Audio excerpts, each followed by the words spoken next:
whenever you buy things on the self-checkout line, it says out loud how much everything it is that you buy. And that's kind of a weird thing. I don't know if you can, I feel like there is a way to disable that, but the default setting is that everything you buy is like boop, $1.99, boop, $4.55. Like it does. Right. Does it say your? Well, I mean, so what's so bad about that? That's my business. Some people be knowing what I'm buying. Like, like that's all. Don't put my business out there, robot. That's all. What's up, everybody? I'm Zap, and this is Jericho, and we are the now 6-time international award-winning pop hip-hop music duo Bandit Future. We do clean, fun music that everyone can listen to with a sound that's uniquely Californian. And right now, you're tuned into the Life's of the Circus podcast, where we talk about everything that's funny, interesting, and ridiculous. But wait, we need your help. Help us out. Tired of eating mayonnaise sandwiches. Give your boys some funds. You know what I'm saying? Mm-hmm. You can join the channel, become a member. That'll help us out. Or you could just like, subscribe, comment, and share this video with people who stealing, because there's thievery going on. That's right.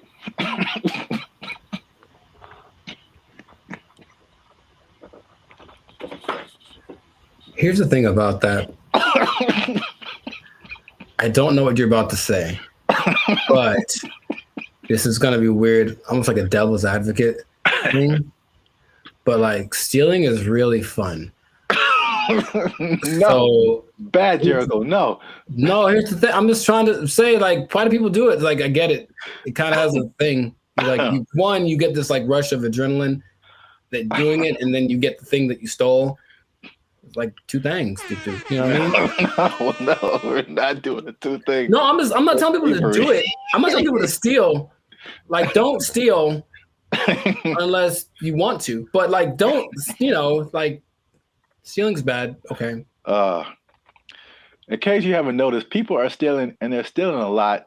And if you stick around to the end, I'll tell you exactly how much that they're stealing, and the number is going to surprise you. It's very shocking.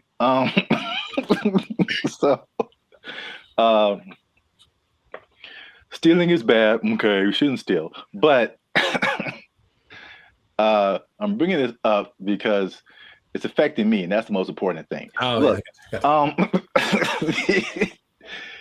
Jericho, the self-checkout line. Do you ever use that? That's all I use because people are gross. Oh, okay. That's your primary reason? No, it's faster. And the thing is, people don't get in it. That's the thing. It's faster and no one gets, like, it's always, there's 20 people over here in the line just coughing on each other. And then there's nobody in the self-checkout. I just go there. I didn't really think about it like that. My number one reason is just the speed and just being able to like get in and get out.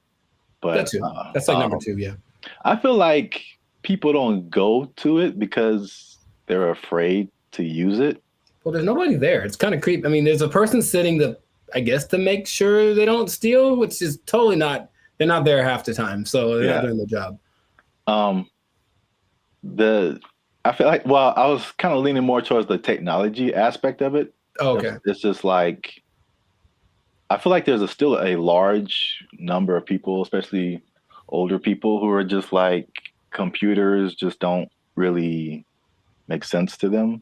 It seems more complicated in their minds to use the self-checkout than to just go through the line and have a cashier ring everything up. At least, I don't know, that's just my hypothesis. I digress. I mentioned the self-checkout line because that's one of the big places people are stealing. So stop stealing. Stop stealing because...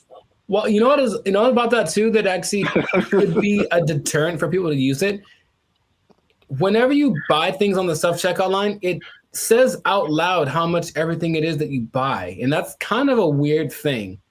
I don't know if you can, I feel like there is a way to disable that, but the default setting is that everything you buy is like, boop, $1.99, boop, $4.55. Like it does. Right. Does it say you're? Well, I mean, so what's so bad about that? That's my business. Some people be knowing what I'm buying. Like, like that's all. Don't put my business out there, robot. That's all. It's just a price. I don't know. I don't know. If it was like one box of condoms, $12.99, then then it would be like, hey man. Yeah, I don't. I honestly feel like there's certain circumstances where it says something about what you bought, but not like that. Not like that, no.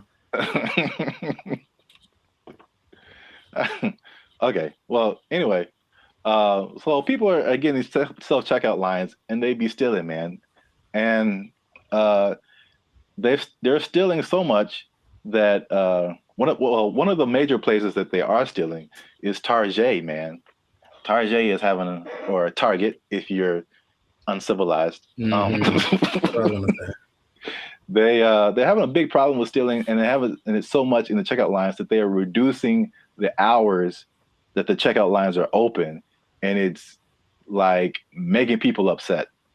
And it would make me upset too, because I hate when I'm like I'm running in to just get something and get out, and it's like all the self checkout lines are closed, and you have to go to the line. Which I told you the other day, there's some lady in the store just buying $100 worth of nothing, like just stupid stuff, man. And I got like a candy bar. I'm just like, the people that there are people that actually will look at you and say, "Hey, go ahead, just go ahead. You only have one thing. Go ahead." Yeah. And there are the people who look at you and for sure like, I'm not letting this person. Yeah, I was here first. Decision they make. I will not let you in front of me. I don't care if I'm here for 5 hours. You'll be here for 5 hours and a minute. Yeah. Yeah, it's so anyway, the checkout lines there, some places are reducing them to like, I think it's like 10 a.m. to like 8 p.m. or 7 p.m. or something like that. But it's only like basically early in the morning and then late at night, like you can't use a self-checkout line. And then in one extreme case, they put it like 10 a.m. to noon, and that's it. And the rest of the time you have to go. The point? I don't. People steal it, man. It's just, they can't stop. Yeah. It's when I tell you how much they've been stealing, you'll be like, oh. Well, here's the thing about that. Of all the places that stealing is fun to do from, which is a weird way to say it, Target's probably doing it for. Yeah, no. Target's probably up there. Target's pretty great. It's a big red Target, literally, and they have all the things you want. Yeah. I'm not saying that I have or haven't done it, but I'm just saying that that's a place you might want to go if you're thinking of stealing. Also, Bandit Future does not advocate stealing. Pay for everything that you possess. You're just making it sound really attractive. I don't understand. Oh, I mean, that wasn't my intention. I'm just, Yeah, stealing is fun. I'm like, wait a minute, is that where I'm trying to go? Oh, okay. So I don't want to be like I don't think fun is the primary reason. Have you done it? No. But if I would, it's because I needed something or I just wanted something that I couldn't afford to have. Oh. Haven't you seen Aladdin? Yeah, it's He's like he's having fun though. Ahead of the gotta eat to live, gotta still to eat. Tell you all about it when I got the time. See? He's fighting for his life, man. He made a song about it though. He's having a good time. All right. So how much? Okay, let's two things. How much money do you think Target is losing a year from people stealing? I don't know how much they make. I don't either. Okay. So I mean, I'm guessing it's a high number because here's the thing too. Target's everywhere, right? Yes. They cracked down on Target, the security in California, but I would imagine at like 4 p.m. on a Tuesday in Iowa, it might not be much defense if you want to steal something from the local Target. Okay, so Target annual revenue is about $100 billion a year. Okay. So that's a lot of money. That's a lot of billions, but stealing, I would say. So how much is that? 2% of it? What's 2% of 100 billion? 2 billion. Billion? That's the number, I guess. 2% of whatever they make. 2% rule, but for stealing. Also don't steal. Now that we know how much that they make, this number doesn't seem as crazy as I thought. Okay. Because they lose 500 million.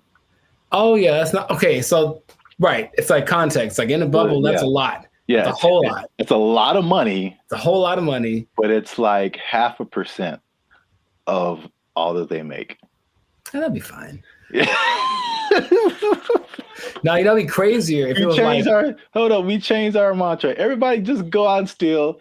Target, especially because they got it, man. They cool. That'd be all right. No, what would be crazier though if it was just like a ring of 20 people that are stealing everything from Target, just 20. Then that'd be like, okay, they are. There are rings of like, there's people that have been doing this for years. I mean, it's especially after 2020, like stuff kind of really got crazy, especially in California. But there's, I don't know if you've seen these like mobs of people. Yeah, they'll just run in, like, take everything. Yeah, they're all like in it, and they just kind of do it regularly. They go store to store to store, and just kind of do this thing. So that's Target. The last part of the tease is how much retail theft is, and this is from 2022, but pretty recent for like all nationwide, and that is 112 billion.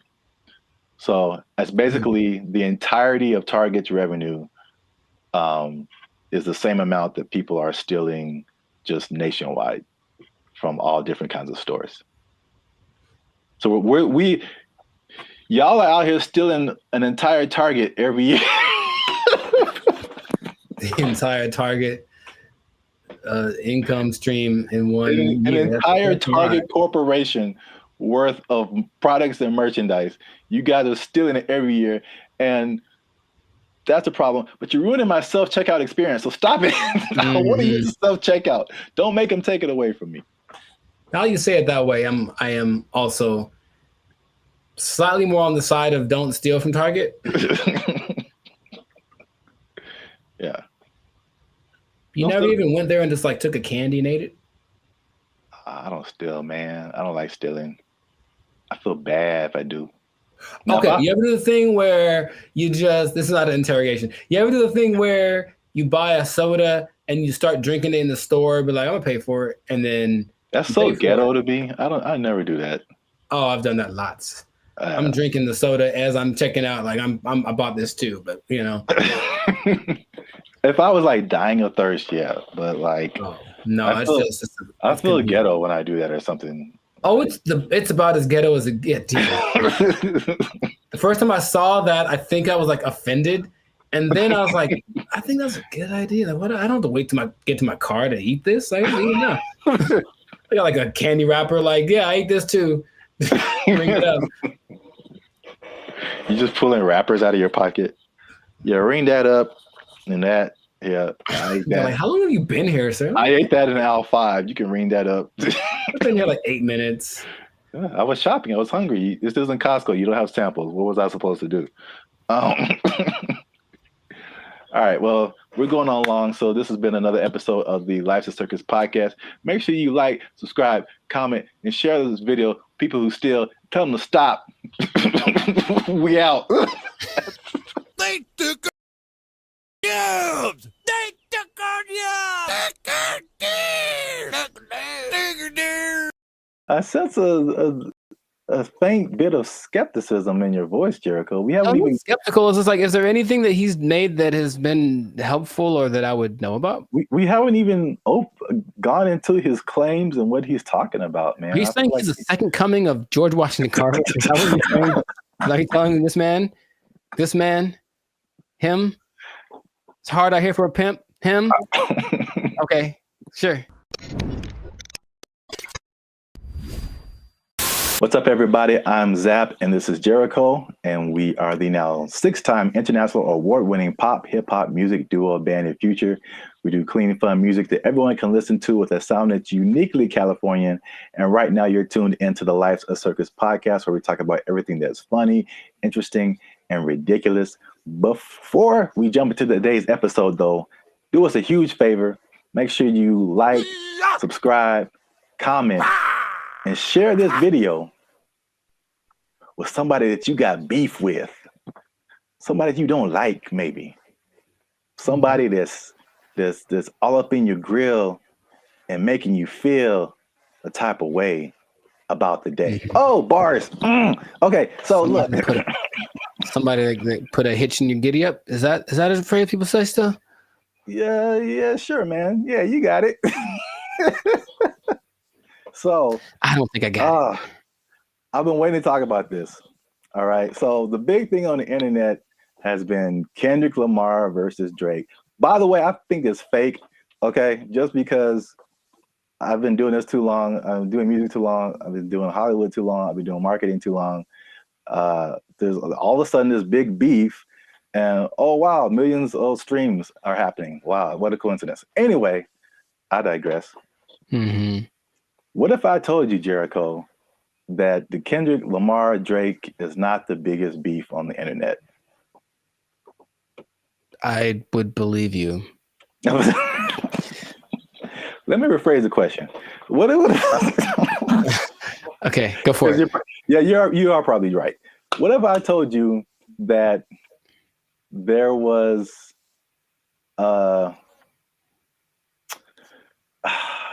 there was a better beef that I don't think has ever happened before? Better beef. Sounds like an Arby's commercial. Okay. I'd be curious to know what that would be then. Hopefully it's between... Never mind. Okay, go for it. Okay. Let me before I'm gonna get to it. One last thing. Jericho, and this just straight up answer. Mm-hmm. All right. You don't have to add anything or make it complicated. Okay. Jericho, what is 1 times 1?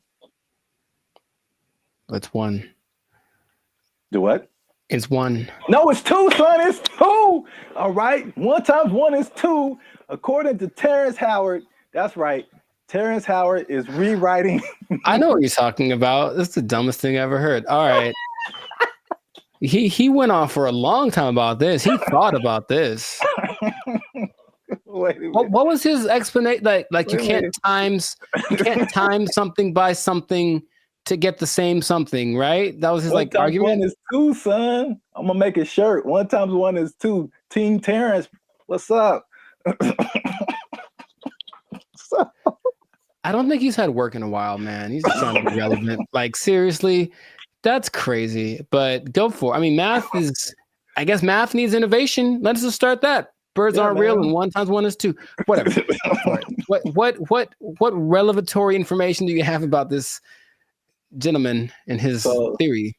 So for people who don't know, Terrence Howard recently went on the Joe Rogan podcast, which I guess I kind of realized, but I kind of didn't. That his thing goes for like 2 and 3 hours. Yeah. Like we talked for 15 minutes, and it's hard, man. It's hard. They have a lot to talk about. And then of course the people that has on the usually have had a lot of things they've done, so there's a lot to explore. Yeah. And I only when I watch it, I only see clips of it that people made. So I'm thinking, oh, that was the podcast, and it just then I see the whole thing, and it's like 3 hours. I'm like. I wonder who watches the whole thing. Yeah. A 3-hour podcast, but that's intense. Yeah. But anyway, Terrence Howard went on there, and it gave me Cat Williams vibes, like that level of like, well, this just came out of left field. It's just like shocking. But he was talking about things, complex theories, scientific thoughts, things about the nature and universe, matter and energy, mathematics, and just like all this stuff that has nothing to do with acting. And there was a lot of I definitely didn't watch the whole thing, so don't use this as a video to like sum up everything. But I didn't know that he was even into all this stuff. Seems like So a smart guy. yeah, but I mean, they're smart, and then there's like talking about the theory of relativity smart. Like that's just He's like like Jaylen Brown smart. rewriting mathematical equations, and I'm just like, all right, cool. We got to have a But couple black geniuses, him and Jaylen Brown and Kanye. Well, anyway, hashtag too soon. So Howard holds 97 patents. Do you know that? no, that Yeah. sounds like something that he would tell people at a party. I sense a faint bit of skepticism in your voice, Jericho. We haven't even Skeptical. Is just like, is there anything that he's made that has been helpful or that I would know about? we haven't even gone into his claims and what he's talking about, man. He's saying he's the second coming of George Washington Carver. Is that what you're saying? Like telling this man, him. It's hard out here for a pimp. Him. Okay, sure. 97. I didn't know that about him. That's cool. It's 97 expensive to patent things. It is. So Yeah. I guess that acting money helped out. I don't know. But he believes many of these patents will, of course, change the world. Some of his notable patents include advanced designs in metallurgy, I think I'm saying that right, chemical engineering, and innovations in flight technology. So at the very least, the man is doing things. Yeah, sounds like it. So, but what really shook up the internet was some of his claims. Mhm. All right, so we're just going to go through a few of them that this is kind of tough to talk about because he's talking about things that are beyond most people's comprehension. Sure. And so there's a lot of things that he said or a lot of words, even words that he used that are just not in common vocabulary. But I tried to pull together some synopses and just kind of put it in more lay terms, I guess. Okay. Some of them are just straight up. You can just tell. Like, let's see what Mr. Hustle and Flow's got. I don't know if you saw this part of the podcast, but his first claim is that prenatal memories are real, which most people don't think are, but he debates it, and some other people have debated it. But he said he remembers being inside of his mother's womb. Don't make me laugh. He described detailed memories, such as seeing his hand in utero, and he said he remembers being circumcised as well. I feel like that there's some truth to that, and without having ever studied it, just because it's one of the questions I ask a lot of people when I meet them and I want to break the ice. I ask people what their first memory is. It's just a curious thing because like it feels like literally at some point our brain just started hit record. Like this is hitting record. It's all of a sudden like we were playing and nothing is, and all of a sudden something happens and boop, and now it's on, right? So for some people, it's a lot further back than one would think. I don't think I've ever spoken to anybody that said like in utero, but super young breastfeeding, like they remember stuff like that. They remember this. So I don't know if with the 8 billion of us that there are, if some of us aren't capable of remembering that kind of stuff. I guess my question is like, okay, so then what does that mean? Is there something that leads to? Because that's what will interest me. If that means, that means we can turn on the access point of the brain. If that's not, if it's just something to talk about, then I'm like, okay, that's cool, I suppose. Well, I don't think any of his stuff is just stuff to talk about. I think from the overall thing that I got, and then we go into some more of his claims, but it's just what I thought was interesting was just the way he sees the world, especially as a creative. It's just a different it's challenging what has always been like the norm, and just different ways of looking at things. That's cool. So at least on that one, you were kind of like, that's not too far fetched, Not too right? far fetched. Okay. This one is the next one is it might be a little bit beyond me, but again, I still kind of understand and relate. But his next claim is that the universe is built on waves and not particles. He says the fundamental building blocks of reality are not particles but waves. He says this perspective aligns with some interpretations of quantum physics, and his fascination seems likely to stem from the works of physicists like Niels Bohr and Erwin Schrödinger, something like that. Sure. So again, like, he's not alone in this. He might be a minority, but people who deal with quantum physics feel like this could be true. I was going to mention that there's something I've read about. It's almost like there's things that I acknowledge that are interesting to me that I wish I had like the mental capacity to process, because I don't think it's a bit above me. But I have read something about like this wave particle experiment where it proves the importance or the impact that watching something. It's a particle experiment. They shoot some kind of electron waves at a target, and depending on whether they record it or not with like a camera, the result is different. Now, how do they know that it's different if they didn't record it? I don't know what they're talking about, but it makes it seem like objectivity has an impact on the way the universe works in general. If I'm looking at you, one thing can happen. Or I guess that means that if I'm not looking at something, it could be doing something different than if I was looking at it, which again, what's the point? But that idea is like, I don't really get it. I don't really get it, but I'm like, that's an interesting idea. So waves and particles, would that make the universe? Again, my question would be cool. I honestly want to talk to him about it. Maybe just, stare at him while he talks. But what does that do for how we understand the world if that is true? If waves instead of particles are what created? Yeah, I feel like that's a bit beyond me. But I feel like, I mean, it sounds like you're trying to get some practical use out of it. But it's just like, okay, the things that we know about gravity and aerodynamics and stuff like that, by learning that stuff, we can fly planes and helicopters and stuff. Sure, yeah. And so there's some kind of use, I think, in saying it's waves and not particles. I don't fully know how to interpret all of this stuff and to make it like, oh, okay, we can do this now. But I'm sure like that's a kind of genius level, sure, right, kind of thing. Once you know it and then can do something with it. Right. If it means I can surf to Mars, I'm down, bro. That'd be so sick. Yeah, they'll just hit your knees with waves and not particles, and that'll heal them. I'm down for that also. Does anyone out there have answers for knees? Your boy's going through it right now, so yeah, let us know.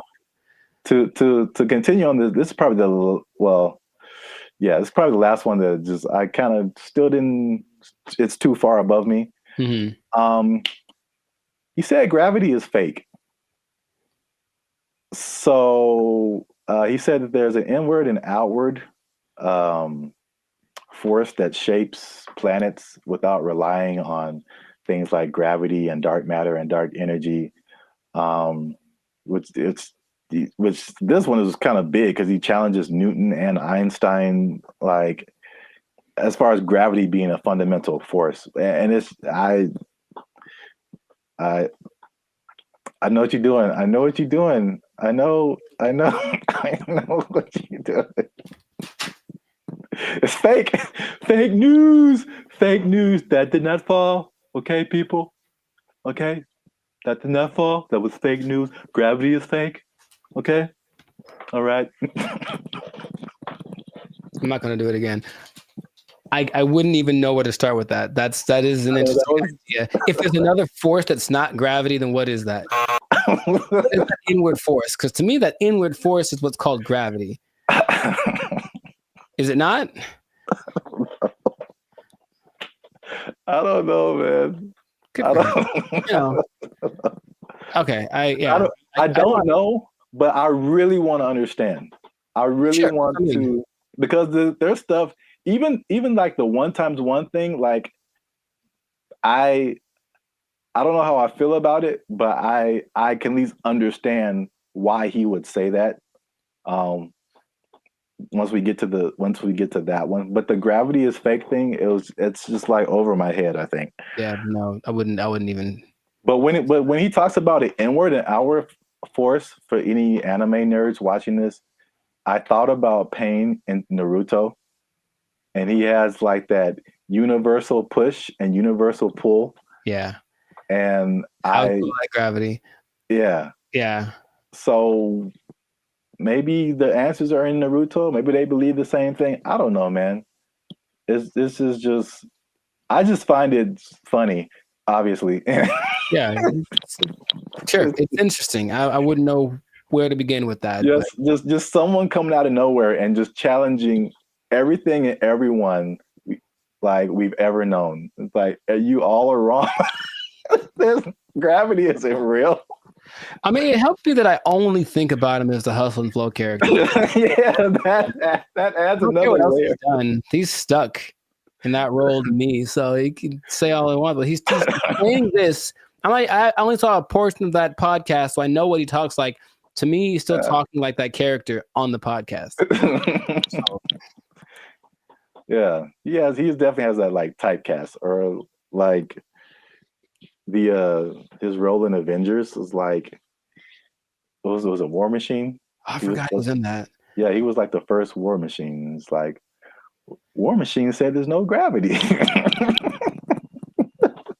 For the record, I prefer Don Cheadle. The same. I thought they were both good. Oh, okay. Well, I don't remember Terrence, but okay. Next one is that straight, again, along with gravity not being real, also straight lines are not real, Jericho. And this is the one I can understand. All right, so this is his explanation. He said, when you view something from the correct perspective, or you view a straight line from the correct perspective, you'll see that it's not straight. So he gave an example that if you put like you draw a straight line, perfectly straight, at least to our human eyes, but if you put it under a microscope, you'll see all the tiny like inflections that don't make it look straight anymore. So basically, these are all conceptual things. He's basically trying to get us to rethink geometrical concepts. Again, why I don't know how that applies to that. Yeah, that I would say. How does that help us? Terrence, how does this help us specifically? I don't think it does. Look straight to me. It works for me. I'm gonna accept. I'm gonna take into consideration two of his ideas, and then for me, gravity and straight lines are pretty much going hand in hand. I will go find a straight line and drop it to celebrate my acceptance of straight lines and gravity. So we're 2 and 2. Yeah. So you can kind of see where he's coming from with the prenatal. But I like the idea of not him trying to be controversial, just saying, hey, think about stuff. We are told things from an early age, and most people, for everything they've been told, that's how it is. And any idea that something might be different can be scary. It's like, oh, it's the truth. What is? But Charles, I appreciate his effort. But that's what I got out of it. All right, so we're 2 and 2, which is perfect because we're coming to the last one I have here, and that is that multiplication is a lie. But I mean, does he say it exactly like that? No, but that's just funny to say. Anyway, he said that one time. This is the number. He said that one time. One is 2.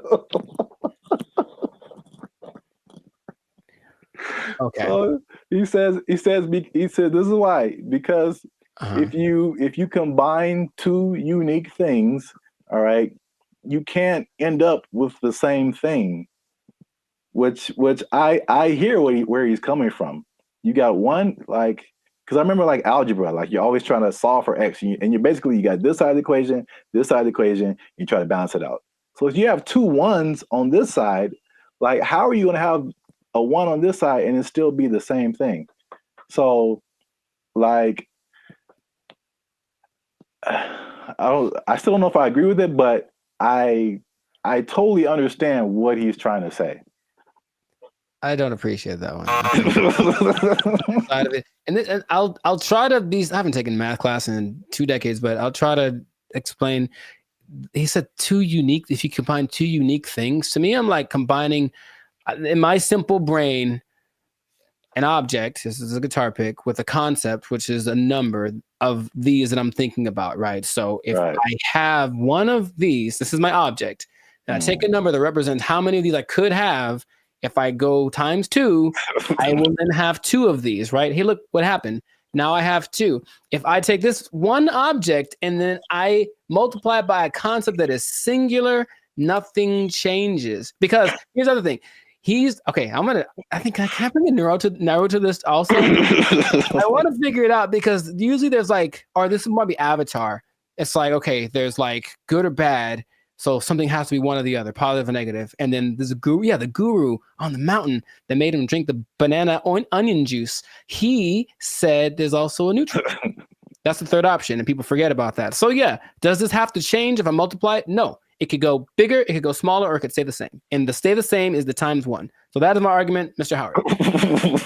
I had like one of those chalkboards on the back I could draw on with all the numbers and everything. Yeah. The hot to crazy chart. You remember that one guy? Oh, nice. I appreciate that, man. So I don't agree with that at all. National treasure. I don't think I do, but I want it to be a thing. I got you. That's deep down. I want 1 times 1 to be 2. If enough people talk about it, it'll become something. Yeah, if enough people talk about it, it'll become something. I really don't think that it's important. Again, it's just like what? Look, they're ready to change math with that Common Core stuff. Oh yeah, everyone's all messed up, but the kids nowadays are gonna be just so stupid. All the math is wrong, and so now they're gonna throw this in there. Like, by the way, 1 times 1 is 1 or 2, and then what? Because another thing. So if that becomes true, let's just hypothesize. Then wouldn't that change everything? Because you can't just change one thing without changing other things. If there's the fundamental concept that 1 times 1 was 1 and now 1 times 1 is 2, doesn't that somehow affect everything else? I think so, but I'm not sure. I don't want to really think about it. I just want to.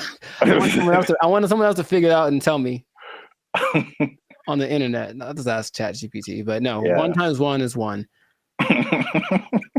Since forever and ever and always, one thing can stay one thing. I am 1 times 1. I should make that my counter. Make a shirt. I am 1 times 1, and I just stand boldly, holding a flag and like a bowl of rice pudding. Oh, wow. I don't know why the second thing. All right, so that's 2 and 3. 2 and 3. All right, so we might end up with a tie here because this is a bonus one. Okay. And this is probably of all these things, this is the coolest thing. At least one of the coolest things I think he said. Okay. Was just like kind of opened my mind a little bit. And he said that the periodic table is structured incorrectly. I mean, again, how is this useful? I don't know, but I thought the visual was very cool. Okay. And I should have tested this before I started, but take chances. It's real life. Just take chances. Let's see what happens. Okay. So check this out. This is the periodic table of elements. So basically, he said he learned the periodic table, but he saw it in a different way. He saw it in circles. Mm-hmm. So I thought it was super interesting because it's kind of hard to explain. He breaks it into octaves, which we can relate to as musicians. So you start with like one element, and it goes through the list of elements until it gets to another octave. And every element in these octaves, they follow a similar pattern. Like in the middle here, you start at helium, in the middle would be carbon, and then at the end would be neon. And then all of the beginning and the ends of these octaves, all of these elements relate to each other. They have like something in common, as well as all the elements in the middle of these octaves, which is crazy to think about because it's the same shape as music. And I kind of wish I would have learned the periodic table like this.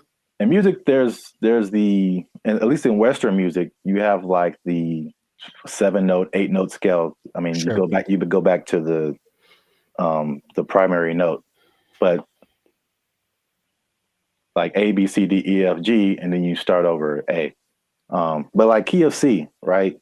Helium would be C, D, E, F. Like where you get to carbon would be like 4th or 5th. Uh-huh. And then you go back up 6th, 7th, 8th would be neon. It's crazy. I don't understand what he's saying, but I understand it from a musical perspective. That all of these elements between helium and carbon are passing tones to where you get to carbon, which is like a perfect 4th, perfect 5th.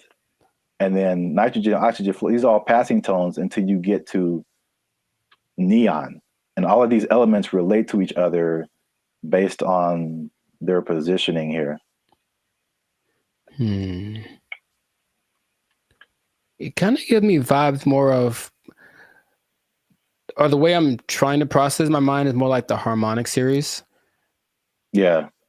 Only in the sense that stuff's getting like kind of bigger as it goes higher or lower. Yes, it's the same thing. I mean, it's and that's what he's trying to say. Basically, it's like everything is interconnected. And so he even gave these. This is getting like super nerdy, but every note has a like a measurement to it, basically a measurement of vibration that we measure in hertz. So, the 100 hertz, there's 400 hertz, there's 800 hertz.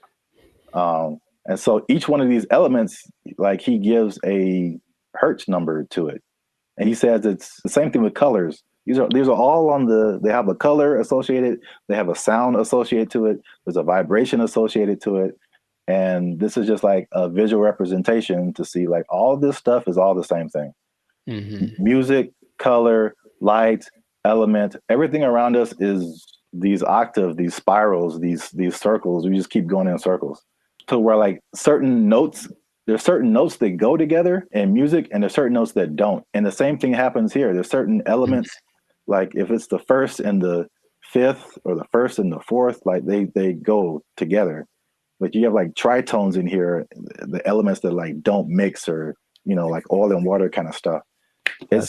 That was like pretty crazy to me. That just from a musical standpoint to see like, okay, this guy he just has a different way of looking at stuff, which is kind of cool. Mm-hmm. Now that we've lost everyone on the podcast, let us know what you think. Unless you want to comment on that, Jericho. I'm 2 and 4. I understand it, and I didn't like it at all. I don't know what to tell you. It's really weird. The second you put it up there, my brain went ugh. So, maybe if it looked, I think it's more of an aesthetic thing. For some reason, the way that looked specifically made me go, I don't like that. Really? Yeah, I don't like it at all. I would have loved this in school because I can like, it was just music, and then I get it. I didn't really like science. Oh well, I never did. You have to learn the periodic table? Yeah, we had to memorize it. I don't think they cared that much in California because I think we kind of glossed over that. I remember we had to learn a couple, but not like the whole thing. All right. Well, let us know what you think. This has been another episode of the Last Circus podcast. Is Terrence Howard crazy or is he a genius? Is it somewhere in the middle? I forgot to talk about the beef. He has a beef with Neil deGrasse Tyson. I didn't bring that up, but it's a thing. Oh, are they gonna do like a Jake Paul, Mike Tyson thing? Man, I love it. But I should have brought that up because he basically selling the stuff to Neil deGrasse Tyson, and Neil deGrasse Tyson was like, "No." Basically, I would trust Neil deGrasse Tyson more than Terrence Howard for sure. So on the podcast, he said that Tyson attacked him by saying no, but it was probably the most polite diss track that could ever be put out because he just basically even complimented him in his, rebuttal of his theories or whatever. But I'm sure he respects the fact that he's trying. I think that helps. Yeah. He basically disagreed with everything, but he said this is cool. You have a certain level of whatever. Mm-hmm. It was very complimentary diss. So I don't know where he got the attack part from, but let us know what you think. Is he right? Is he wrong? Is this a cool way of thinking about stuff? Did you know all this stuff about Terrence Howard? 97 patents is crazy. Yeah, leave a comment. And 1 times 1 is me. Imagine. In a shirt. Yeah, let's just go with that. 1 times 1 is me, or 2, depending on who you are. Bye. They took our jobs. They took our jobs. Took our deer. If this was in California, they would be asking for like $60 an hour. Right. To serve mediocre waffles. To provide mediocre service, serving mediocre food. $60 an hour. To mediocre people. All right.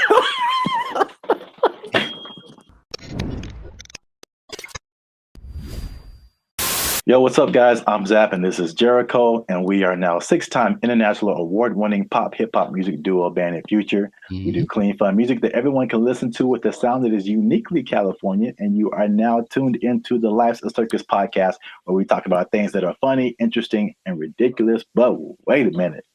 Hold up. Y'all been laughing. Y'all been crying.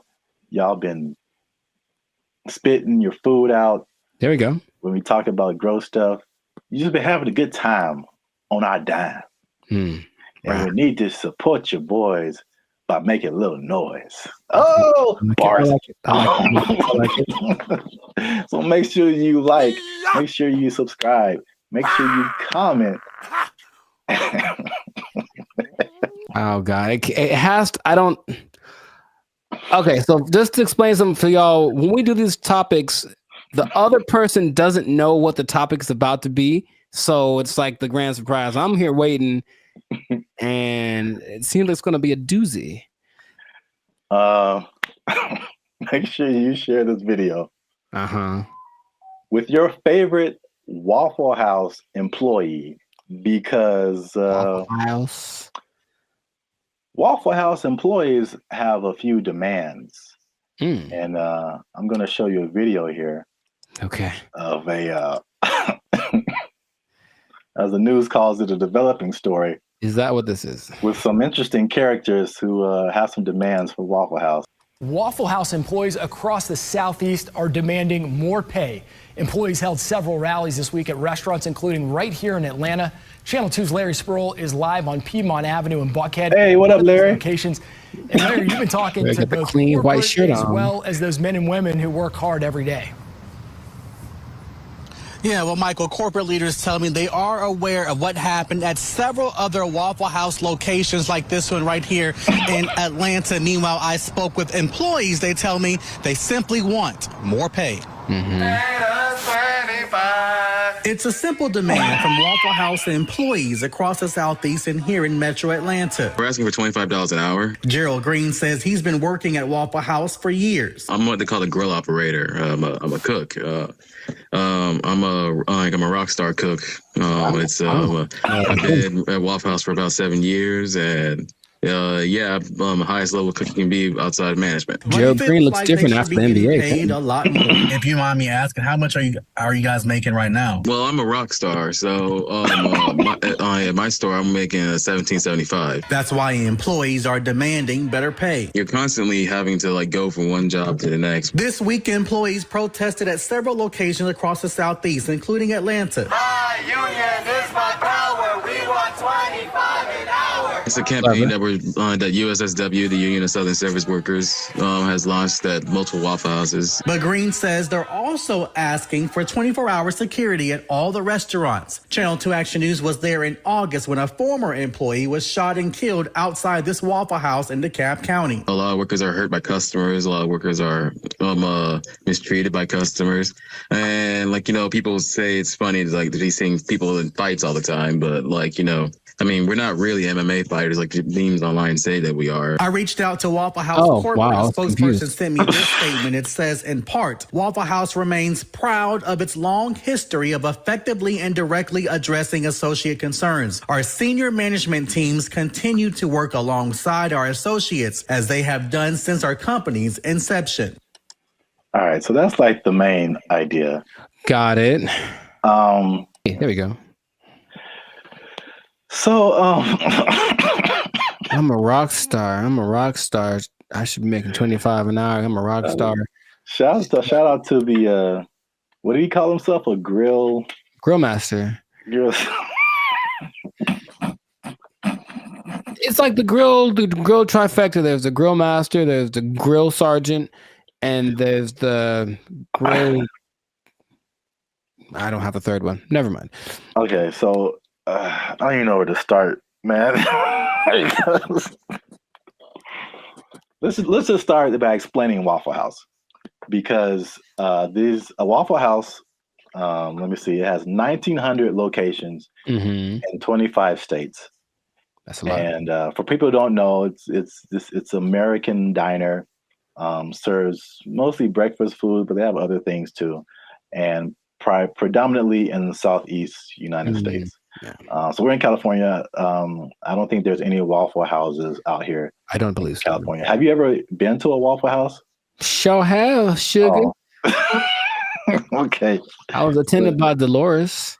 So you know names and everything. Yeah. So you know the vibe. I haven't been to a Waffle House in since I was a little kid. I think so. From the vibe, from what I don't know if it's changed, but from what I remember, it was very trucker-ish. Sure. Like a place where truckers go to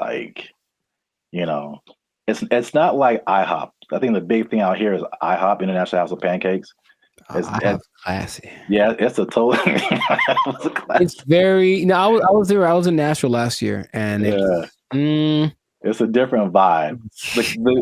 I say closer to Norms, but even Norms is Norms is a step above. Step above. Oh my gosh, bro. Oh my God. So, the thing about Waffle House, before we get into the wages, this is the hilarious thing about Waffle House. Is like, for some reason, there's always something going down. Yeah. Waffle House, bro. And Waffle House has been the subject of SNL skits, Daily Show skits, and it's just notorious for fights happening. Yeah. And I don't know why. So there's this lady, one of the most infamous Waffle House fight club members. I don't know. Yeah. Her name is Haley Booth. She worked at a Waffle House as a waitress. And she's become like this meme because very similar to the Montgomery Riverboat brawl. She threw a chair and it was just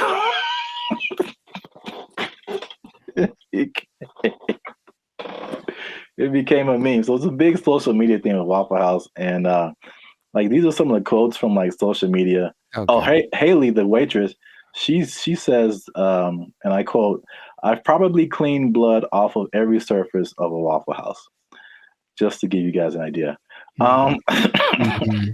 Someone else as a joke said, "A fully staffed Waffle House could take out ISIS." There's another one. Yeah, accurate. This says, there's a Fight Club meme that says, "If this is your first fight at Waffle House, you have to fight." So that's the vibe of Waffle House. And then for the waitress, she says that the primary reason she thinks why there's fights is two reasons. Is one, it being open 24/7, and two of them serving alcohol, and the combination of those two things turning into fights.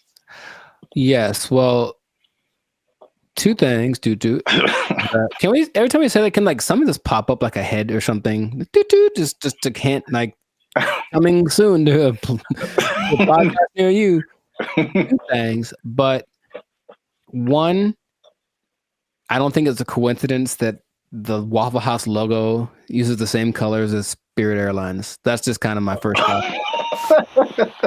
Second, and this is from personal experience, people are drunk when they get to Waffle House. Yes. So it does not matter whether they serve it or not. I read that too. So basically, For sure. Yeah, Waffle House is like the after club spot. Yes. So once the club closes down, the Waffle House is open and ready for all comers. And man, it's just... yeah, they gotta shut it. Waffle House. But places like Denny's are open 24 hours, a lot of them, and Denny's don't have that. So it's something about Waffle House. It's something about Waffle. It's like when you walk in, you do feel this. The first time I went to Waffle House, I was young.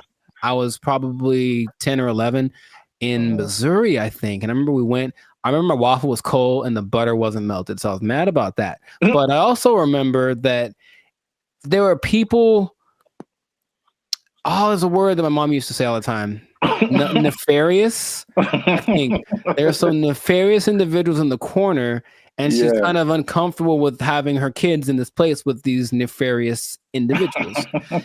Kind of suspicious. And I didn't know that was normal until I went to another one later, older, and I was like, I feel like those are the same people. Like, I was like, I think they just have them instead of the weird bunch from the McDonald's group, right? All them.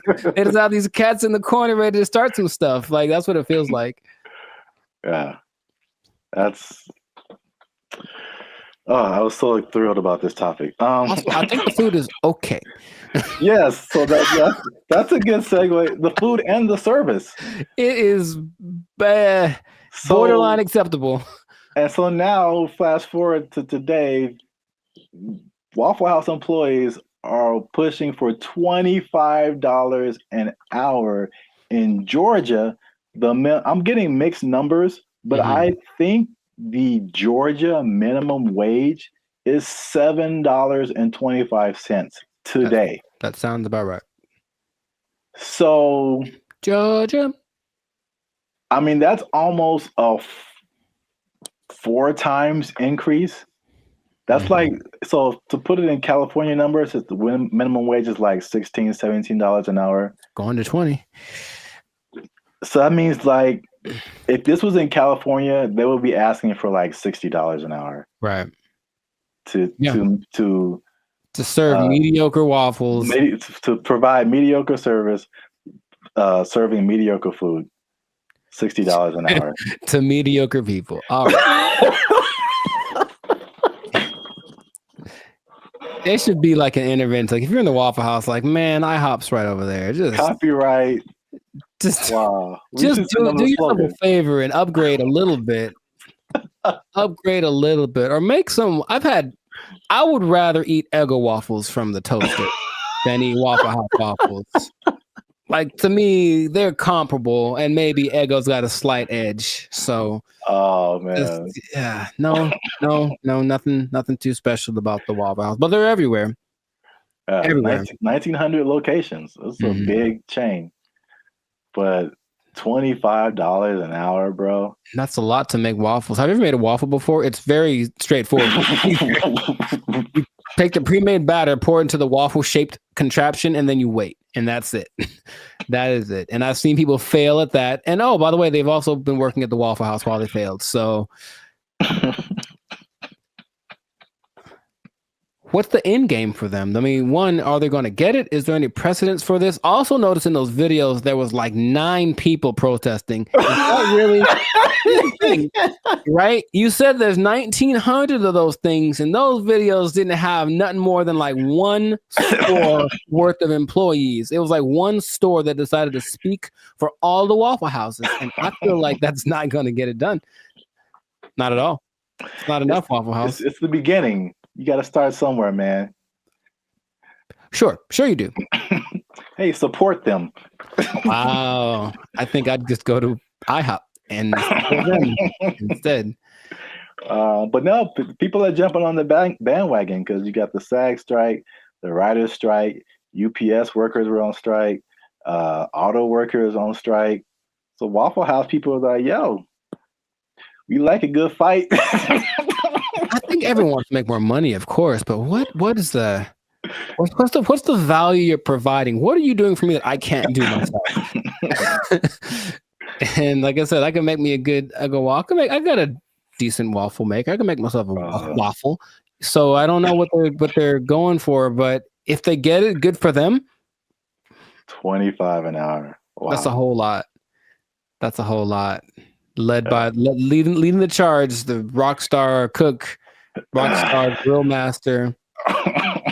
He should probably just go solo. That's what I'm thinking. Instead of doing this whole trying to lead the charge thing, just be like, I'm the rockstar grill master, make his own YouTube channel, have a shit. Hey bro, I'll manage you. Just give me $25 an hour and I'll manage you. Start a whole channel of waffle apartments. Man, I see the possibilities. I see the future. Not the whole house, but we want a waffle apartment. We can get a waffle condo on the down payment on a waffle condo. Look, that'll be all right. A waffle sublet, if you will. Yeah.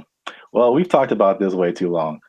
We still could. That's the problem. I can keep going for another 10 minutes because it is fun to talk about.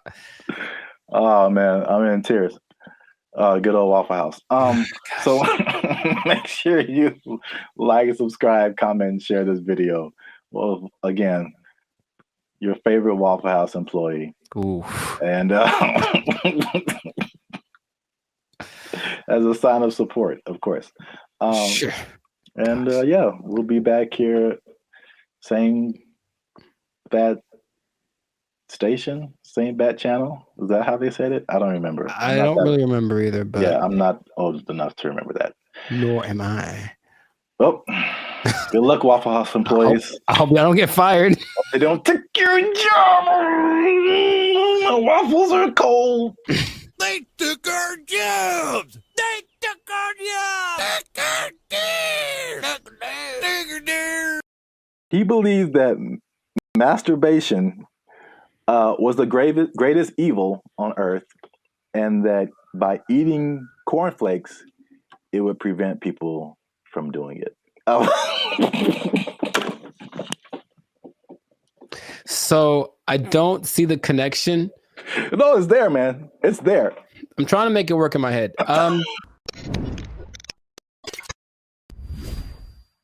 What's up, guys? I'm Zap, and this is Jericho, and we are now 6-time international award-winning pop hip-hop duo Band of Future. We make clean, fun music that everyone can listen to with a sound that is uniquely Californian. And right now, you're tuned into the Life's a Circus podcast, where we talk about things that are funny, interesting, and ridiculous. But wait a minute. Hold up. Wait a cotton picking minute. Did people say that okay. too? I mean, yeah, maybe. Help your boys out. Help the channel grow. Help us keep doing what we're doing by liking, subscribing, commenting, and sharing this video.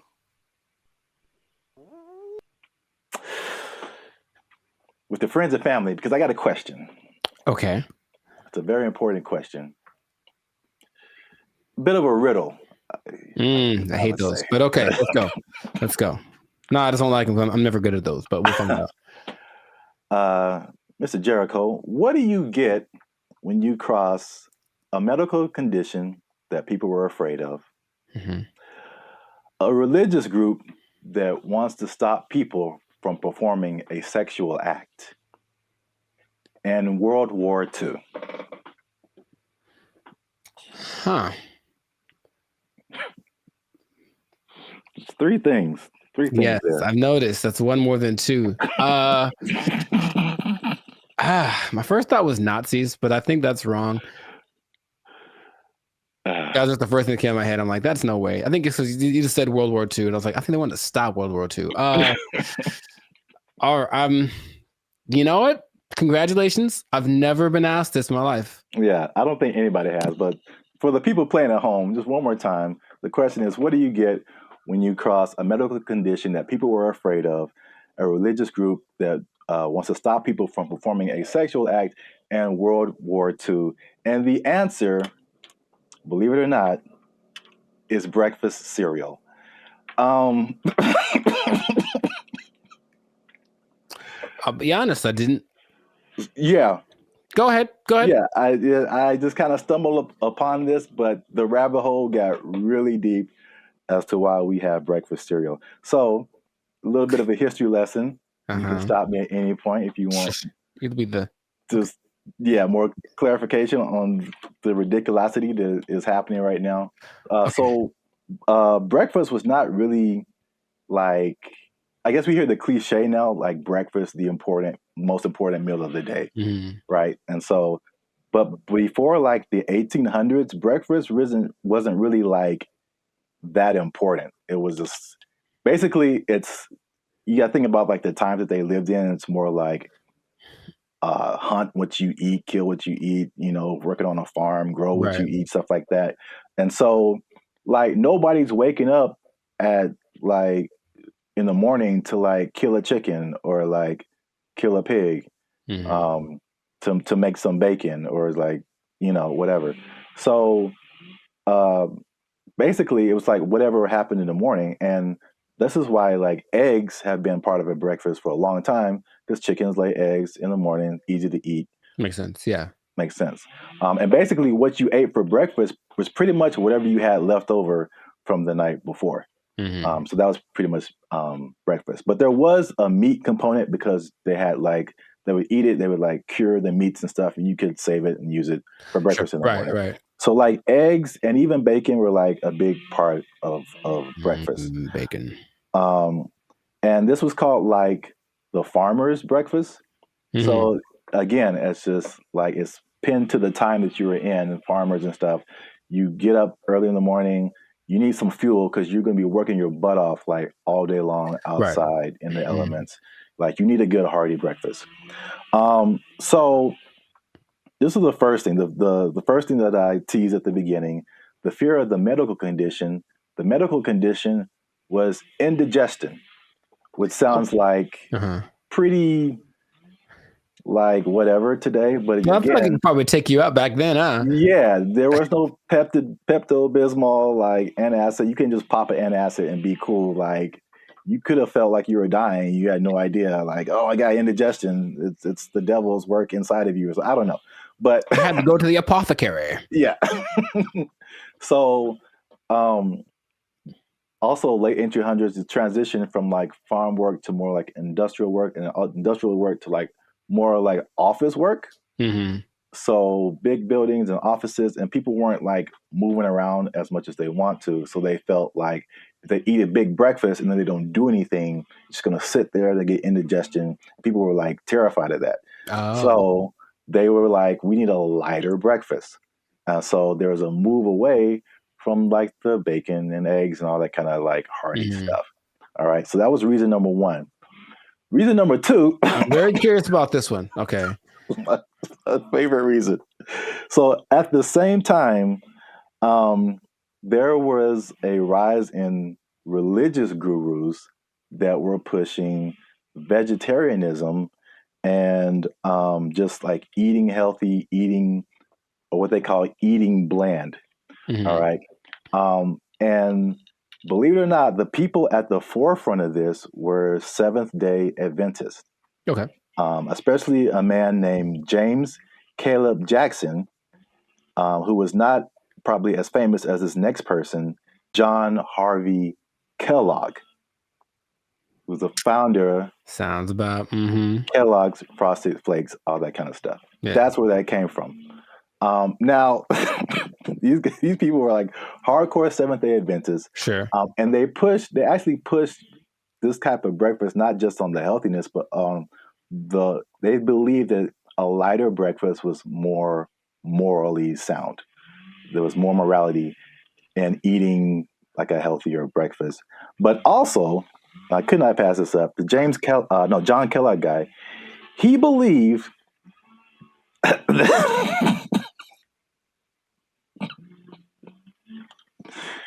he believed that masturbation was the greatest evil on earth, and that by eating cornflakes, it would prevent people from doing it. So I don't see the connection. No, it's there, man. It's there. I'm trying to make it work in my head. Corn. Well, I've had cornflakes, and of all the cereals that are like not sweet or nothing, they're probably my favorite ones. They're still nice and crispy and pretty good, I guess. But do you have less of an urge to masturbate after you eat? I've never. You know what? I'm gonna have to. I'll let you know if you really want to know about that. I will go get a box and eat it, and then report back to the pod in a week. Like, this is my findings. But yeah, It's just that episode of Family Guy where Quagmire. I'm not gonna go anyway. You have the one arm that's really big. It's like, bruh, it doesn't work. It doesn't work.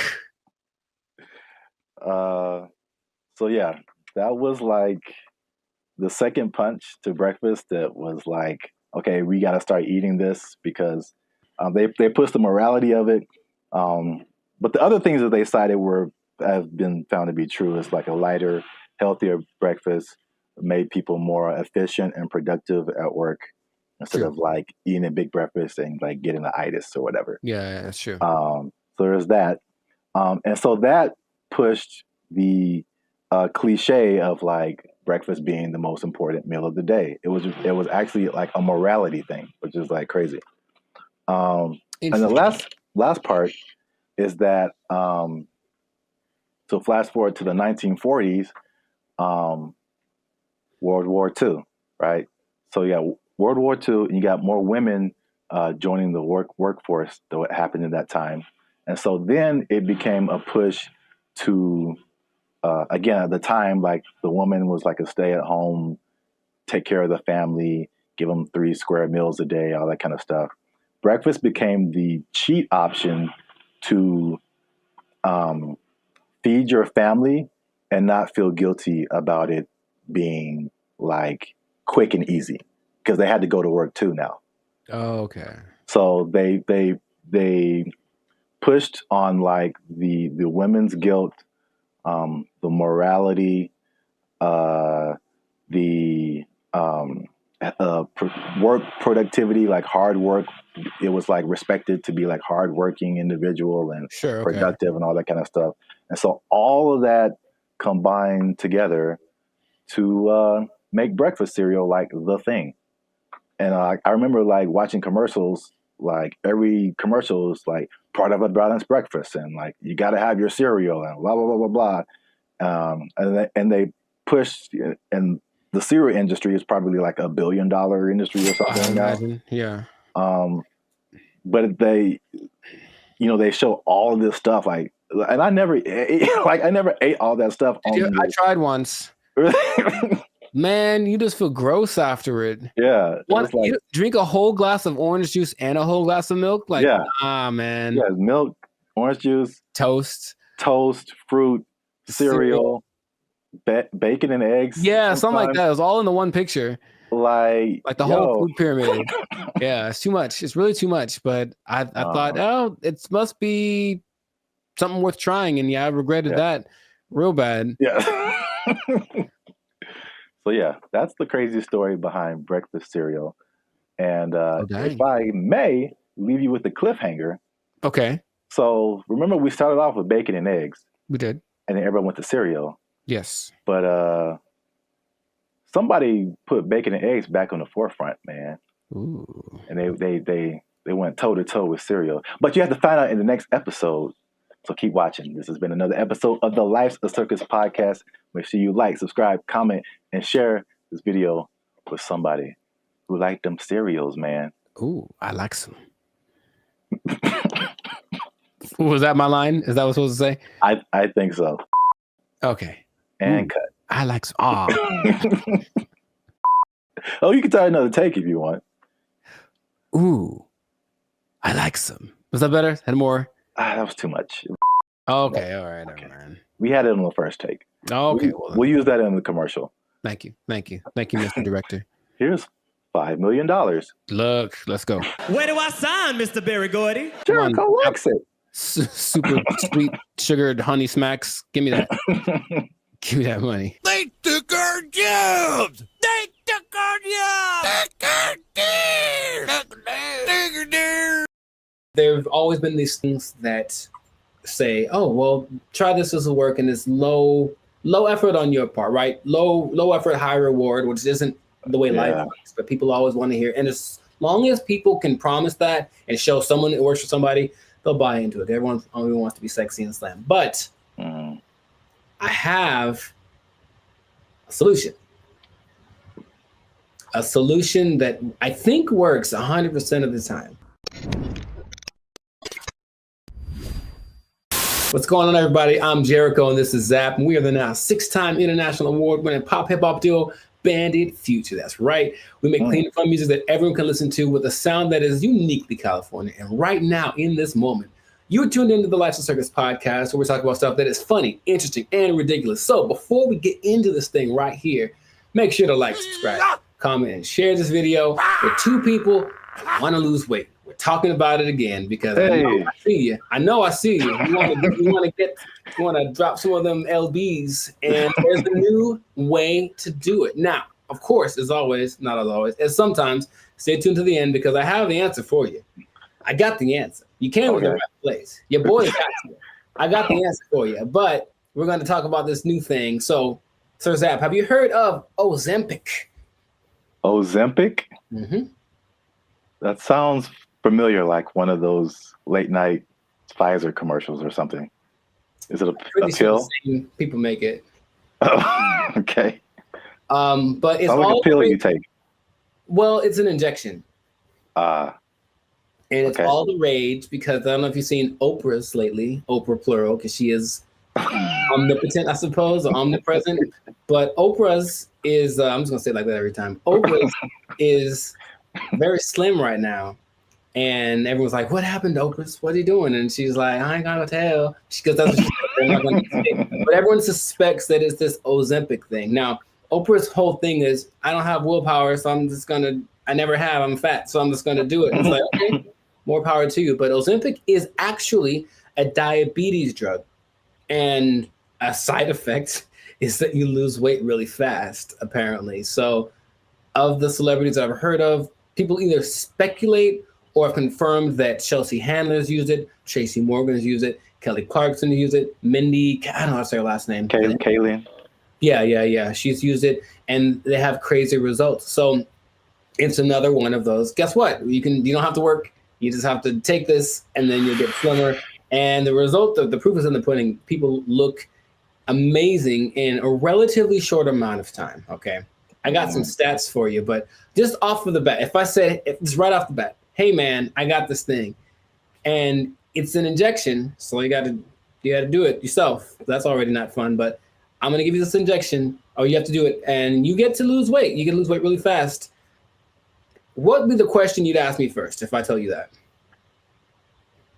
Besides the side effects? Very nice. I mean, that sounds right. That sounds like what I would want to know. And the thing is, this thing only came out last year. But wait a minute. It's a diabetes drug, so the side effect is losing weight. So is there a side effect to the side effect? Oh man, you are a smart one. Well, the side effect of taking it is that you basically lose your appetite and you get a little nauseous, so you don't want to eat, and that's why it works, right? The problem is, you sound like something is Something crazy is coming down the It's pipe. nothing crazy. It's just kind of more like duh. If you stop taking it, You gain your weight back. you're not only tenfold. Your appetite comes back with such a vengeance that you go back like instantly and like plus some. So is it addictive? Wow. Well, you have to stay on it for it to keep working. Because as soon as the thing that it makes you do to not eat is exactly what it reverts to once you get off of the drug. And it's crazy. So now here's the other thing about it. And this is the thing I thought you might have asked, but you inject yourself, right? Yeah. So I don't know if you ever injected yourself, but Not on purpose. I never have. But from what I understand is that you have to know how much to inject, right? Okay. The problem is they don't really tell you. You just figure it out. So just inject an amount in this. And then so what happens is people inject themselves and it works. So they go, oh my God, maybe I should inject some more so it can work better, right? In the last 3 months, poison control centers have had a 1,500% increase in calls from people saying that they overdosed when they injected their diet control pill or diet control. Yeah, that's what's happening because people are that stupid. So, now, okay, we get it, right? You want to be slim, you want to be sexy, you want to be attractive, and you don't want to do anything for that, right? That's just maybe the American way. This drug, also another question you might have asked is it banned anywhere? It sure is. This drug is banned so far in Austria, France, Greece, and the Czech Republic, with more places to come, perhaps. But the numbers don't lie, right? 42% of Americans are obese, 18% of children are obese, and then everyone knows the links to death and all that kind of stuff if you're obese with a high probability. So you want to get slimmer. But this is just another thing. I guess my other question would be, have you heard of any things like this in the past that have promised the same, hey, take this and you'll get, slimmer, more sexy? Not, I can't think of it. I'm sure there's other stuff out there. I can't think of anything off the top of my head other than like liposuction or something like that. Sure, which works, but I looked it up. In the 40s, it was amphetamine. That was all the rage. It was the big deal, and that was proved to be addictive. Rainbow pills in the 60s, which was amphetamine, digitalis, and diuretics, and that proved to be addictive and somewhat fatal if you take too much. There's a thing called Aminorex in 1971. This is all before our time, right? Now, the thing that I remember hearing about in the 90s, there was this thing called fen-phen, and it was a big deal with the celebrities. Yeah, and a lot of celebrities, took it, and apparently it works. But now this new Ozempic, I think I'm saying it correctly. They're saying that a lot of celebrities are getting paid to promote it, to push it, and I think that always, that's always the way to go. But it's just like, I'm really concerned for these people that are basically getting guinea pigged, right? It's like, we'll see if this works. And then what's going to happen to them in 6 months when they're like, oh, by the way, this causes all of the things. Yeah. That's how a lot of stuff goes with. Like anything, there has to be people who test it out first. So yeah, it's weird. The thing that I randomly remember when you were talking about things from the 90s was like Slim Fast. Oh, sure. Although that's not like a drug, but it's like, I remember that was like a huge thing, and people, maybe even Oprah did it at one point. I don't know. Oprah's done everything. Yeah. Yeah, I remember seeing a lot of Slim Fast commercials with celebrities and stuff, and then the tagline was like, "Give us a week, we'll take off the weight." So yeah. Oh. Jingly. Now, there's something that I heard about, but I didn't remember happening or existing. But apparently, there was a substance that you could ingest if you wanted to lose 15 pounds today, it was a big deal. Yeah, you take it and you go to, I would imagine it would just take all of the moisture out of your body. That's what I imagine. Yeah. But it would just dry you up or something. And a friend of mine did something like that to, I guess, for a drug test. So he had to get so he took some pill and he said he thought he was having a heart attack for like 5 hours. And he just like had to keep going to the bathroom, and then he was very slim. It was kind of an unexpected side effect, and he still failed the drug test, though. Bad on him. The idea is that there've always been these things that say, oh, well, try this will work, and it's low effort on your part, right? Low effort, high reward, which isn't the way life works, but people always want to hear. And as long as people can promise that and show someone it works for somebody, they'll buy into it. Everyone only wants to be sexy and slam. But I have a solution.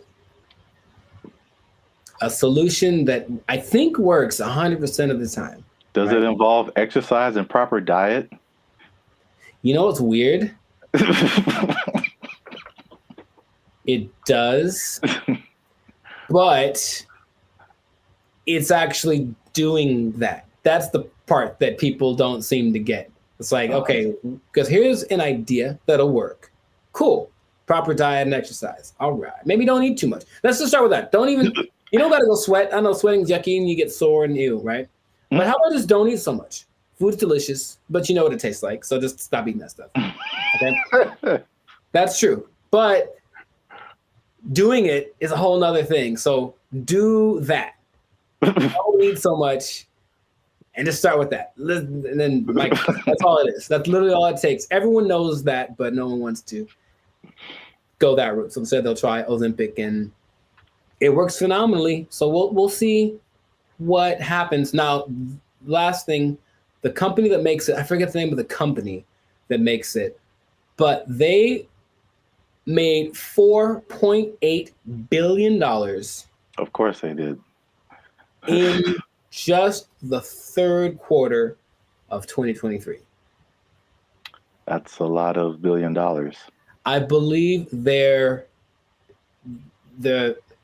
what was it? I forget the company they're based off of, someplace in Europe, but their gross income was greater than like the GDP of the whole country, basically. And sure, so people are going to keep buying into that. So if you try Ozempic, it'll work for a while, and good luck to you. That's all I'm going to say. Maybe try the other thing that I suggested, but I'm no expert. I just, Wow. I look like this and you look like that. Oh, take that. So anyways, leave it like that. This has been another episode of the I wish I had like a pipe right now. I don't know why. This has been another episode of the Life Circus Podcast. So make sure to like, subscribe, comment, share this video with people that want to know about losing weight the responsible way. Thumbs up, maybe a ding sound, maybe. And, stop eating that stuff. I got nothing else to say. We out. They took our jobs! They took our jobs! Took our deer! Or you could be like the city of Los Angeles and just tell people to watch out for pedestrians on the freeway. Because that's happening more and more though, and that's kind of strange. I know, that's very strange. You see people just cruising on the freeway. Or I just put a message like, stop looking at this billboard. How about stop walking on the freeway?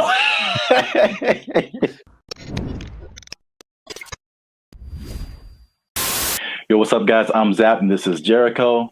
And we are now 6-time international award-winning pop hip-hop music group, Bandit Future. We do clean, fun music that everyone can listen to with a sound that's uniquely Californian. And you are now tuned in to the Life's a Circus podcast, where we talk about things that are funny, interesting, and ridiculous. And yo, make sure you like, subscribe, share, and comment on this video.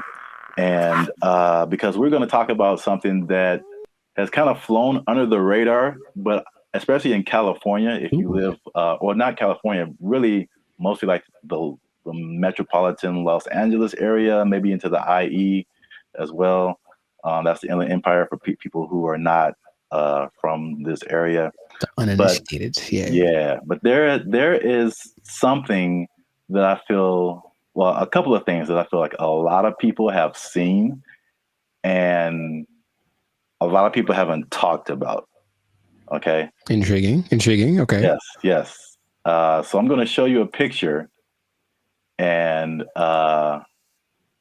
this one is very close to you. I know you have seen this. Yes, I have. This billboard. Mm-hmm. Okay. I don't know what this message is. Download our new video editor. Okay, maybe another time when we're not doing a podcast. This billboard, if you're not from California, this billboard has been up. There's been a few of these. I've seen them. Yeah. Up along a major freeway in California. It says, "Warning: this billboard structure is the subject of a lawsuit. LASC case number something. Anyone who assists the city of Pomona in the demolition of this billboard structure will be sued." And it's just one of the weirdest billboards I've ever seen, and there's several of them. And I've just never seen anything like this. So I finally looked it up, and this isn't McDonald's Grimace level, but there's a little bit of a rabbit hole here. Okay. So basically, there's a guy named Brian Kennedy. He is the founder and CEO of Regency Outdoor Advertising. So basically, he owns it's a very popular billboard brand, probably maybe the one of the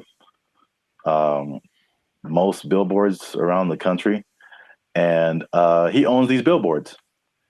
And so I guess he contracts with cities to put these billboards up, things like that.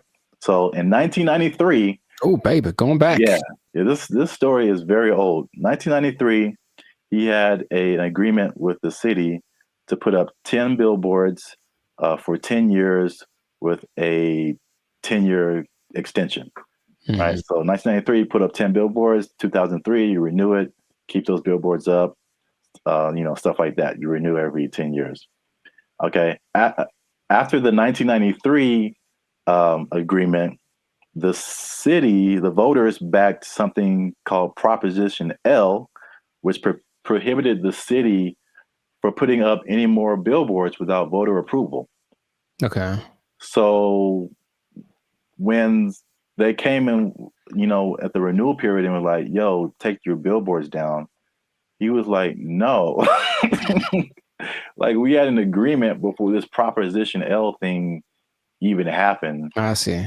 And so it turns out this guy is kind of eccentric, so he's not surprised. Okay. It's his billboard. So he was like, "I'm just going to put this up here." And so because they've been threatening to just tear the billboards down. And he's like, "No, I'm going to sue all you guys." So he just put those on his billboards.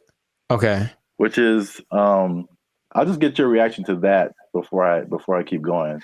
So I've been seeing those specifically. I don't know if this is the one, but there's one on the 71 just north, right close to where I live. And every time I drive past it, I'm always like, I wonder what that's about. But so before, I guess my question is, it was a different billboard owned by this guy, and then they wanted to take it down, so he replaced it with this. Yeah. The message. He probably rented it out to whatever company to advertise something. But now he's just been using it to put that message on there. Okay, so I guess I get a lot of questions in my brain, but my first one is, who would ever assist some? It's the companies. So like the city isn't going to go out there and do it. These people, they hire, they put out bids, for companies that do this kind of thing, demolishing or whatever. So basically, I think he's saying, like, if your company is hired to tear down my billboard, I'm going to sue your company. So it seemed like a little bit of a scare tactic for anyone who wants to work with the city and taking this man's stuff down. Oh, that makes sense, but it's not what I was thinking. Dang it. I was hoping Oh. it was more for people who were just driving by with like a hammer in their trunk. Man, I really want to just pull off the side of the road and tear this thing down because I hate it so much. It's such an eyesore. And then this thing's like, don't you dare. Or some guy that is like driving his pet bulldozer down the freeway, which I've seen. And then I was like, I'm gonna pull over and tear this thing down real quick. But that makes sense to hire people. So how long is this gonna happen for? Just I don't know, because I've seen it for, if not months, maybe years. right. Like, I mean, the legal system is a very slow thing here. So Yeah, right. and I think there was a case, but then it was appealed, so they're like waiting more time, and so I think I feel like it's eventually gonna come down, but he's definitely fighting the good fight. Huh. Because I think there was a case that I mean a case that awarded to the city and the people, and I think that he appealed it or something like that. So I'm assuming this guy has enough money that this isn't hurting him, right? I mean, yeah, billboards are way expensive. Yeah. So yeah, exactly. And it's not like selling something that could help him get some money back. It's just words. Yeah. What not to do. So yeah, I don't think he's hurting for money. have you seen a picture of this guy? I have not. What do you think he looks like? Because I have an idea. Besides, I think he's an old rich white guy with a bad haircut. Okay. I feel like that's always how it goes down. I have in my head like this cross between Gary Busey and Gilbert Godfrey. I don't know why. This is kind of weird, and he kind of talks like Gilbert Godfrey. I just want that to be true. Old rich white guy with a bad haircut. That sounds like Gary Busey or Gilbert Godfrey. Yeah. That's what I want this to be. So we got to do a part 2 so I can see if I was right. Because if he looks nothing like that, I'll be disappointed. Like that's just the truth. I'm looking at him now. He looks well. This is also very good. I mean, very fitting. He looks like a character from The Sopranos. Oh, nice. So he looks like someone who would do this. Got it. He doesn't have a bad haircut, but old rich white guy for sure. I wonder if he's the first person. He can't be the first person to have done this. I mean, maybe not, but I've never seen anything like this before. But we run out of time. So before we end this, there's a part 2 to this. Okay. Which is it was a totally different scenario, but I was somehow kind of shocked that it was the same person. Okay. So we're going to leave Pomona and go more towards the LA area. LA. And then see if you've seen this billboard. Yes, I have. So it's the same guy. Oh my God. So you see the big Regency. Yes. Under it. And I wasn't even thinking about these 2 stories. Now this one is like 2 blocks from my house, and apparently now it's changed recently. So I don't know why he took it down or even put it up. But he put up 15 of these around. Oh, he dude's got money, dude. Jeez. Yeah. They're his billboards. I mean, he can put up whatever he wants, I guess. Yeah. He's just losing money from other people who would pay to be up there, but right. It's his billboard. He put up 15 of these around Los Angeles. Turns out that he's a big USC donor. Sounds okay. Okay, sure. And yeah, he just said, Reggie Bush needs his Heisman. I'm gonna put this up. So if I had a question, I know you asked like, what did he look like and all that kind of stuff. My question is like the power of billboards. Like, Mhm. I, the ability to like get your message in front of like millions of people. Um, they're obviously still relevant. We both recognize these billboards. Yes. Um, and so it's like, I guess a cool question would be like, if you own billboards, like, what would you, if and you just put up your own thing, like, what would you put up there? It has to be something that can make me money though. Like, You want to do like this guy and just like whatever. What if it was just like something, just a message you just wanted to tell the world? It could be serious or it could be funny. Uh, oh, I got one. I got a funny one. what? Unless you want to keep that. I want to put messages that tell people how to drive Okay, because they're well, not like 30 billboards that say that the left lane is for passing only. mhm. And like maybe people will get it. It drives me nuts. Well, then you know what I would do? I would do something similar because I have probably a billion pet peeves when it comes to people driving. But the number one thing that I always think is that you don't have to hit the brakes to slow down. Yes. Like that was always taught. Like just first step, take your foot off the gas, and then it's kind of. But every little thing is just like, brr, and it's like, bruh, it's not necessary at all. So yeah, just hey, quick reminder. You cool people, you instead of saying something I'd rather say, just take your foot off the gas and you slow down. Give it a shot before you cause pile-ups on the 5. Like Or you could be like the city of Los Angeles and just tell people to watch out for pedestrians on the freeway because like that's happening more and more though. And that's kind of strange. I know that's very strange. You see people just cruising on the freeway. Or I just put a mess up like stop looking at this billboard. How about stop walking on the freeway? Where's that message? Well, I think it's being encouraged by, Jeez. by PETA and the NAACP. That's just my thought. Everyone's just like walk on the bill. I mean, it's happening. So we've been together in this. Like, why is this now a thing? Why is this person walking on the freeway? And it's not like their car is broken down. They're just trying to get to where they're getting to. Yeah. And they just chose the freeway as the place to walk. I've almost hit several guys because of that. And it's like, all right, man. Yeah. But good for him. Good for Billboard Man. He should change his name to Super Billboard Man. Yeah, I can't believe that. I mean, I can believe that was the same guy, but it was just like such a coincidence. That's wild. Yeah. But yeah, this has been an episode of the Last of Circus podcast. Make sure you like, subscribe, share, and leave a comment. What do you think about this guy and his billboard? What would you put on your billboard if you just own billboards and you could say whatever you want to say and threaten people with lawsuits? But yeah, that's it for us. And stay tuned for the next episode before they take our job. I hope they don't take it. I need to pay rent. Okay. They took our jobs! They took our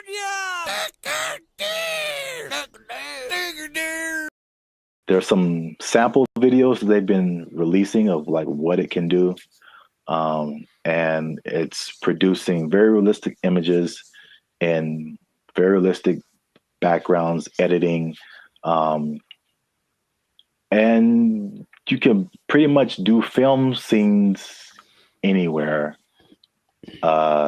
without sound stages, without going to locations, without transportation. It generated people, it generated places. So yeah, that's where we are right now. That sounds like a lot. What's up, everybody? I am Zap. This is Jericho, and we are the now 6-time international award-winning pop hip-hop music duo band in Future. We do clean, fun music that everyone can listen to with a sound that's uniquely Californian. And now you're tuning into the Life's a Circus podcast, where we talk about everything that's funny, interesting, and ridiculous. But before we get started, before we jump into it, make sure you like, subscribe, comment, and share this video. It's kind of important. Share this video. Somebody in the film industry. Ooh. Because things are happening, man. What's happening? And it's happening real quick. What's happening? I talked about this before, and like because I work in film in addition to music, but leading up to 2020, we saw a lot of changes in the film, especially outside of the Hollywood, LA area, where there weren't as many films and TV shows and stuff shot here because because of various reasons, people were moving to other places. So now they're shooting in Atlanta and Chicago and Texas and New Zealand and Australia and like, yeah, all over the place. Then 2020 hits and it was just chaos for everybody, especially the film industry. A lot of your favorite shows weren't being shut down completely. And then when it did come back around, they had all these protocols. It was very hard to shoot. COVID, people had to be away from each other, all that kind of stuff. Fun times, right? And then recently we had all these strikes. You had a writer's strike, you had an actor's strike, and a lot of it was a portion of it was due to the new technologies, AI, people being generated and put into movies, and how do they still get paid and how much and all this kind of stuff using their likeness and all this. So that was like actors and writers. And we've seen that with musicians too, like the creators, AI and influencing like how we make music and cutting jobs and all this kind of stuff. It's not stopped. Like if you can't tell, they are marching on really, really quickly with this. And this thing of AI has spread past the, I guess, initial creators into everyone around the creators now. When it comes to like film, I mean, they show a lot of behind the scenes stuff right now. So I feel like people are used to seeing like how films come together. It is an army of people. Like it's a small village of people that it takes to like make the next Mission Impossible. Like hundreds and hundreds of people. So we're talking about lighting people, sound people, electricians, carpenters who build like all the sets that you see, like especially sitcoms. Like it's crazy if you ever get the chance to tour a film studio. Like take a look at how much lumber is coming through there, and it's just like little 18 wheelers just full of lumber because they have to build all of those places that you see on TV. And that's like one part that people don't really, I guess, think about. You got editors, you got sound people, like all this stuff that comes with making a film, right? So enter AI, right? Sure. So there's a big report that's going around. Hollywood Reporter interviewed Tyler Perry, and Tyler Perry was speaking on something called OpenAI's Sora. Have you heard about that? Yes. All right. So we got OpenAI is the people behind ChatGPT, which has already changed everything. Recently, Sports Illustrated let go of like all of their writers, right? Because they're doing this ChatGPT. It's just crazy. But now all the people that make movies come together. Now their jobs are in jeopardy with this OpenAI's Sora. And to put it in Tyler Perry's words, he said, if I wanted to be in the snow in Colorado, it's just text. If I want to write a scene on the moon, it's text. AI can generate it like it's nothing. I don't have to put it on my lot. I can just sit in the office and do this at my computer, which is shocking to me. So in the article, it said Tyler Perry was slated to drop like $800 million into expanding his studio. He was going to build 12 more stages. And then he immediately put a halt to it because of OpenAI's Sora. Wow. So we'll show some pictures up here too of like, there's some sample videos that they've been releasing of like what it can do. and it's producing very realistic images and very realistic backgrounds, editing, and you can pretty much do film scenes anywhere without sound stages, without going to locations, without transportation. It generated people, it generated places. So yeah, that's where we are right now. Sounds like a lot. What are your thoughts now for the progression from Chat GPT to this? I mean, I have an idea of what it looks like. I don't like the idea of taking jobs away from people, for one, and then and until proven otherwise, I'll still see a really well done AI something, and it's just something about it gives me this like this lacks this element of realism. However, I know it's getting better all the time, and at some point, I don't think I'll be able to notice. But just it's business